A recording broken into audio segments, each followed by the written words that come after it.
જાપાનમાં યોજાનારી 20મી Asian games માટે ભારતની તૈયારી વચ્ચે અનુભવી ટેબલ ટેનિસ ખેલાડી હરમીત દેસાઈ સતત ચોથી વખત એશિયન ગેમ્સમાં ભારતનું પ્રતિનિધિત્વ કરવા માટે તૈયાર છે. ત્યારે અગાઉની 3 એશિયન ગેમ્સમાં ભાગ લઈને તેઓ હવે ચોથી વખત આ પ્રતિષ્ઠિત સ્પર્ધામાં રમતા દેખાશે. રમતગમત ક્ષેત્રે સુરત સહિત અને ગુજરાત રાજ્ય સહિત હવે સમગ્ર દેશને ગૌરવ અપાવનાર એવા સુરત શહેરના હરમીત દેસાઈ જીટીપીએલ ગુજરાત ન્યૂઝ સાથે વિશેષ વાતચીતમાં જોડાયા છે. એમની સાથે વાત કરીએ અને 20મી એશિયન ગેમ્સ માટે હરમીત દેસાઈ ફરીથી સુરત શહેર સહિત ગુજરાતનો ડંકો રાષ્ટ્રીય સ્તરે વગાડવા જઈ રહ્યા છે. ત્યારે આપણી સાથે હરમીતભાઈ જોડાયા છે, એમની સાથે વાત કરીએ. હરમીતભાઈ, જીટીપીએલ ન્યૂઝમાં આપનું સ્વાગત છે. સૌથી પહેલાં શું કહેશો, ફરીથી તમે હેટ્રિક કરવા જઈ રહ્યા છો નેશનલ ગેમ્સ માટે? ખૂબ જ ખુશી થાય છે કે મારી આ ચોથી એશિયન ગેમ્સ છે અને 2014થી આ સફરની શરૂઆત થઈ હતી અને પાછું 2026 એશિયન ગેમ્સ માટે મારું સિલેક્શન થયું છે અને હું જાપાન જઈશ આવતા મહિને એશિયન ગેમ્સ રમવા માટે. તો ખૂબ જ આનંદ થાય છે. કેવા પ્રકારની તૈયારી હરમીતભાઈ દ્વારા સુરત શહેરમાં અહીં બેસીને કોચ અને સ્ટાફ દ્વારા તમને કેવા પ્રકારની ટ્રેનિંગ આપવામાં આવી રહી છે કે ત્યાં જઈને ફરી ભારત દેશનો ડંકો વગાડી આવો? ખૂબ જ સારી ટ્રેનિંગ થઈ છે અત્યાર સુધી અને એની પાછળ આખો મારી સપોર્ટ સ્ટાફ, મારી પોતાની પર્સનલ ટીમ, મેં કોચિંગ લીધું છે જર્મનીમાં પણ રિસન્ટ ટાઈમ્સમાં. ત્યાં એક ચાઇનીઝ કોચ ફુ યોંગ, એમની અંડર ટ્રેનિંગ લીધી હતી અને મારા અહીંયા 2 સ્પેરિંગ પાર્ટનર્સ પણ છે. એમની જોડે હું પ્રેક્ટિસ કરતો હોઉં છું. દરરોજના 6 થી 8 કલાકની પ્રેક્ટિસ હોય અને ફિઝિકલ ટ્રેનિંગ. મારા ફિઝિકલ ટ્રેનર ફ્રાન્સના છે, તો એમની જોડે પણ કોન્સ્ટન્ટ ટચમાં હોઉં ને ફિઝિકલ ટ્રેનિંગ પ્રોગ્રામ અપડેટ થતો રહેતો હોય એવરી વીક. ડાયટનું ખૂબ જ ધ્યાન રાખતો હોઉં છું. મારા ડાયટિશિયન પણ છે, અનુષ્કા શિલ્કે કરીને, તો એમની જોડે હું ડાયટ પ્લાન ને બધું ધ્યાનમાં રાખતો હોઉં છું. એટલે બધી જ ઓવરઓલ બધી જ રીતની મારી તૈયારી ચાલે છે અને આઈ ફીલ કે હું ઘણો સારી રીતે પ્રિપેર્ડ છું અને એશિયન ગેમ્સ માટે સારો દેખાવ થશે એવી મારી આશા છે. હરમીતભાઈ, ભારત દેશનું પ્રતિનિધિત્વ કરવું નાની વાત નથી. કેવા પ્રકારનું પ્રેશર હોય છે સમગ્ર ટુર્નામેન્ટ દરમિયાન? પ્રેશર તો હવે એક આમ પ્રિવિલેજ જેવું થઈ ગયું છે. આટલા વર્ષથી રમતા હોઈએ તો પ્રેશરને હેન્ડલ કરવાની તો આવડત આવી જ ગઈ હોય અને સાથે સાથે હવે એન્જોય કરતાં પણ અમે શીખી ગયા હોઈએ.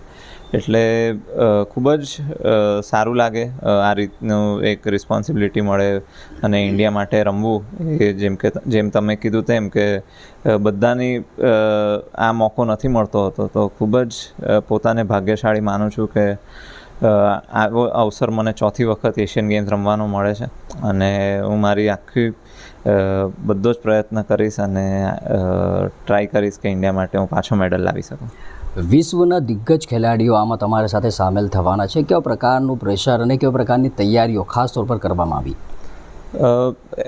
પ્રિપેરેશન, જેમ કે મેં આગળ પણ કીધું કે 6 થી 8 કલાકની રોજ ટ્રેનિંગ હોય, ફિઝિકલ ટ્રેનિંગ, મેન્ટલ કન્ડિશનિંગ પણ સાથે સાથે હોય. કેમ કે ટેબલ ટેનિસ એક એવું સ્પોર્ટ છે કે તમારે ઓવરઓલ પોતાને ફિટ રાખવા પડે. તો દરેક રીતે મેં પોતાને પ્રિપેર કર્યો છે. વિશેષ તौर પર કેવા પ્રકારના પડકારજનક જે અમુક સિચ્યુએશનો સામે આવતી હોય તો કઈ બાબત એવું હોય જેના પર વધારે પડતું ફોકસ રાખવામાં આવતું હોય? ના, દરેક મેં જેમ કીધું ઓવરઓલ અમારે બધી જ વસ્તુનું ધ્યાન રાખવું પડે. Mental, physical, technical, ટેક્ટિકલ. તો ચારેય વસ્તુ પર ઓવરઓલ રીતે ફોકસ કરવું પડે. કોઈ પણ એક વસ્તુ અગર થોડી પણ કાચી રહી જાય તો તમે પાછળ પડી શકો છો. તો બધી વસ્તુ પર ધ્યાન રાખવું પડે. આ વખતે શું લાગે છે, ઇન્ડિયા ફરીથી ડંકો વગાડી, એક મેડલ તો આવી ચૂક્યું છે, હવે કેવા પ્રકારની તૈયારી મેડલ લાવવા માટે? આ વખતે ટીમમાં બીજી બધી ઇવેન્ટ્સમાં પણ ઘણું સારું અમારું વર્લ્ડ રેન્કિંગ ઇમ્પ્રૂવ થયું છે. એમાં મિક્સ ડબલ્સ હોય, મેન્સ ડબલ્સ હોય, વિમેન્સ ડબલ્સ કે પછી મેન્સ ટીમ, વિમેન્સ ટીમ. એટલે આશા છે કે આ વખતે 1થી વધુ મેડલ આવવાની સારી સંભાવના છે. 2026માં કોમનવેલ્થ ગેમમાં ક્યાંક ને ક્યાંક ટેબલ ટેનિસને બહાર રાખવામાં આવ્યું, શું કહેશો? ખૂબ જ નિરાશાજનક હતું કે આ વખત કોમનવેલ્થ ગેમ્સ પાર્ટ નહીં થઈ શક્યું ટેબલ ટેનિસ માટે અને ખૂબ જ અનફોર્ચ્યુનેટ, ડિમોટિવેટિંગ એક ટેબલ ટેનિસ પ્લેયર માટે. પણ ડેફિનેટલી 2030માં પાછું ટેબલ ટેનિસ છે ઇન્ક્લુડેડ. જ્યારે ભારતમાં કોમનવેલ્થ ગેમ્સ થશે તો એને લુક ફોરવર્ડ કરીએ છીએ અને એના માટે ખૂબ જ ઉત્સાહ છે, ખૂબ જ એક્સાઇટમેન્ટ છે કે ત્યારે પણ અમે મેડલ જીતીને લાવી શકીએ. જાપાન જેવી મોટી ટીમો સાથે તમારી એવું કોઈક યાદગાર ક્ષણ? જાપાન જોડે જ અમે જીતીને એશિયન ગેમ્સમાં મેડલ જીત્યો હતો 2018માં. તો આ વખતે પણ પ્રયત્ન એ જ છે કે જાપાન, ચાઇના કે કોરિયા જેવી સ્ટ્રોંગ ટીમને અમે હરાવીને મેડલ જીતીએ. જેન્ઝીનો સમય ચાલી રહ્યો છે, સમગ્ર ભારત આજે જેન્ઝીની વાત કરી રહ્યું છે. શું કહેશો જેન્ઝી જે પ્લેયર છે એ લોકોને? અમારી ટીમમાં 3 જેન્ઝી છે ઓલરેડી અને 5 જણની ટીમ છે, તો 2 મિલેનિયલ્સ છે અને 3 જેન્ઝી. તો જેન્ઝી અને મિલેનિયલ્સનું સારું મિક્સ છે અમારી ટીમમાં. તો વી આર વેલ પ્રિપેર્ડ અને આઈ ફીલ કે યુથ એક્સપિરિયન્સનું જે મિક્સ હોવું જોઈએ, જે જરૂરી છે એક ટીમ માટે, જેનો એક્સપિરિયન્સ અને હું ને જી સત્યન બંને એની ત્રીજી ને મારી ચોથી એશિયન ગેમ્સ છે. તો અમારો એક્સપિરિયન્સ અમે ડેફિનેટલી એ લોકો જોડે શેર કરી શકીએ અને એ લોકોની એક યુથફુલ એનર્જી અમને મળશે. તો ડેફિનેટલી એક સારી ટીમ છે. સુરત શહેર સહિત ગુજરાત અને ખાસ કરીને ભારતને બીજો હરમિત દેસાઈ મળી શકે એના માટે હરમિત દેસાઈએ શું કર્યું?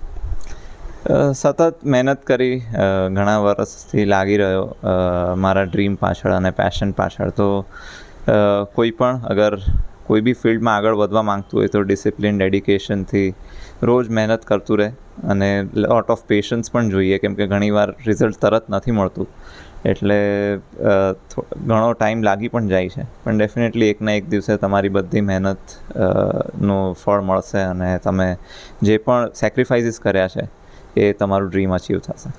કોચ, સ્ટાફ, મેનેજમેન્ટ બધાનો સપોર્ટ તો છે જ, એટલે જ આજે હરમિત દેસાઈ આજે સ્ટેજ ઉપર પહોંચ્યો છે. માતા પિતા અને ફેમિલી અને સમગ્ર પરિવાર, સમાજ તરફથી કેવા પ્રકારનો સપોર્ટ રહ્યો? ડેફિનેટલી ખૂબ જ સપોર્ટ રહ્યો છે અને એક પ્લેયરની પાછળ આખું ઇકોસિસ્ટમનું હાથ હોય છે. માતા પિતા, પછી ફ્રેન્ડ્સ, રિલેટિવ્સ કે પછી ગવર્મેન્ટનો સપોર્ટ, સ્પોન્સર્સ, મેં જેમ મારી ટીમ કીધી કે coach, sparring partners, dietitian, mental trainer, તો આ બધાના જ કારણે ઇમ્પ્રૂવમેન્ટ આવતું હોય છે અને એ ઇમ્પ્રૂવમેન્ટ થોડા ઇમ્પ્રૂવમેન્ટના લીધે મોટા રિઝલ્ટ્સ આવતા હોય છે. તો આખી ઇકોસિસ્ટમના કારણે આ પોસિબલ થયું છે. બિલકુલ ચોક્કસથી વાત કરવામાં હરમિત દેસાઈ સાથે જીડીપીએલ ન્યૂઝે વાત કરી અને જે હિસાબે સુરત શહેર સહિત સમગ્ર ગુજરાત અને ભારત દેશને ગૌરવ અપાવનાર આપણે સુરતના કહી શકાય કે સુરતી લાલા, સુરત શહેરના ગુજ્જુભાઈ આજે સુરતને સમગ્ર વિશ્વમાં નામના અપાવવામાં પોતાની એક કહી શકાય કે છબી બતાવી છે અને ભારત દેશનો ડંકો વિશ્વભરમાં વગાડવા માટે હરમિત દેસાઈએ જે મહેનત કરી છે, જે આજે વિશ્વ જાણી રહ્યું છે, ભારત દેશ જાણી રહ્યો છે, એટલા માટે આજે ફરીથી હરમિત દેસાઈનું સિલેક્શન થયું છે અને હરમિત દેસાઈ હવે ફરીથી ભારત દેશને મેડલ અપાવે તેવી જીટીપીએલ ન્યૂઝ પણ આશા વ્યક્ત કરી રહ્યું છે.